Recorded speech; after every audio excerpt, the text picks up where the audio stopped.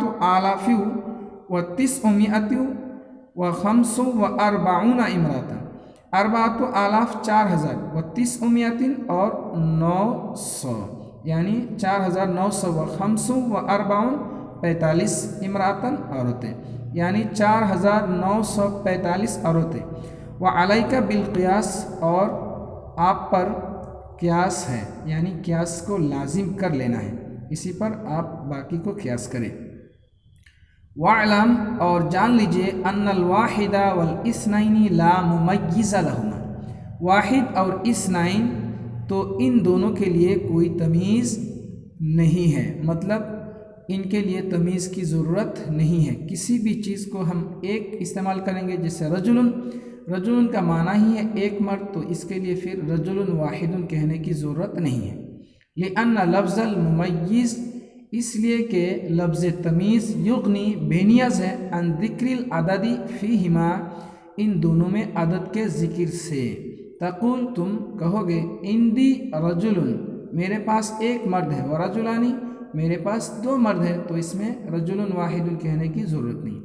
وَأَمَّا سَائِرُ الْأَعْدَادِ، لیکن باقی عدد، فلا بدّ تو ضروری ہے، لہا ان کے لیے، من ممیز تمیز کا لانا۔ فتقول تو تم کہو گے ممیز الثلاثۃ الی العشرۃ، 3 سے 10 تک کی تمیز، مخفوض مجرور ہوگی، مجموع جمع ہوگی۔ تقول تم کہو گے ثلاثۃ رجال، 3 مرد، و ثلاث نسوۃ اور 3 عورتیں، الا مگر، اذا کان الممیز لفظ المئۃ، جبکہ ممیز لفظ مئہ ہو، لفظ مئہ خود جب تمیز بنے، فحینئذ تو اس وقت، یکون مخفوضا مفردا تو لفظ مئہ مجرور اور مفرد ہوگا۔ تقول تم کہو گے ثلاثمائۃ و تسعمائۃ، ثلاثمائۃ 300، 900، والقیاس اور قیاس تو یہ چاہتا ہے، ثلاث مئات او مئین، یعنی جب 3 سے 10 تک خلاف قیاس استعمال کرتے ہیں تو اس حساب سے یہاں پر ثلاث مئات، مئتن کی جمع مئات ہونا چاہیے، لیکن یہاں پر قیاس کے مطابق نہیں ہوگا۔ وَمُمَيِّزُ أَحَدَ عَشَرَ اور أَحَدَ عَشَرَ 11 کی تمیز، إِلَى تِسْعَةَ وَتِسْعِينَ یعنی 99 تک، منصوب مفرد منصوب ہوگی اور مفرد ہوگی۔ تقول تم کہو گے أحد عشر رجلا، 11 مرد، یہاں پر رجلن کو دیکھیے مفرد ہے، یہ تمیز مفرد ہے اور یہ منصوب ہے۔ وإحدى عشرة امرأة، یہ مؤنث کی مثال ہے۔ وتسعة وتسعون رجلا اور 99 مرد، یہاں پر بھی معدود کو مفرد اور منصوب لایا گیا۔ وتسع وتسعون امرأة اور 99 عورتیں۔ وممیز 100 والف وتثنیتہما وجمع الالف مخفوض مفرد، یہ کہہ رہے اگر مئتن کی تمیز لائے اور الفن کی تمیز، اور ان دونوں کے تثنیہ کی تمیز لانا ہے، اور الفن کی جمع کی تمیز لانا ہے، تو وہ مخفوض مجرور ہوگی اور مفرد اور مفرد ہوگی۔ تقول تم کہو گے مئۃ رجل ومئة امرأة وألف رجل وألف امرأة ومئتا رجل ومئتا امرأة وألف رجل وألف امرأة وثلاثة آلاف رجل وثلاث آلاف امرأة وقس على هذا، اور اسی پر قیاس کر لیجیے۔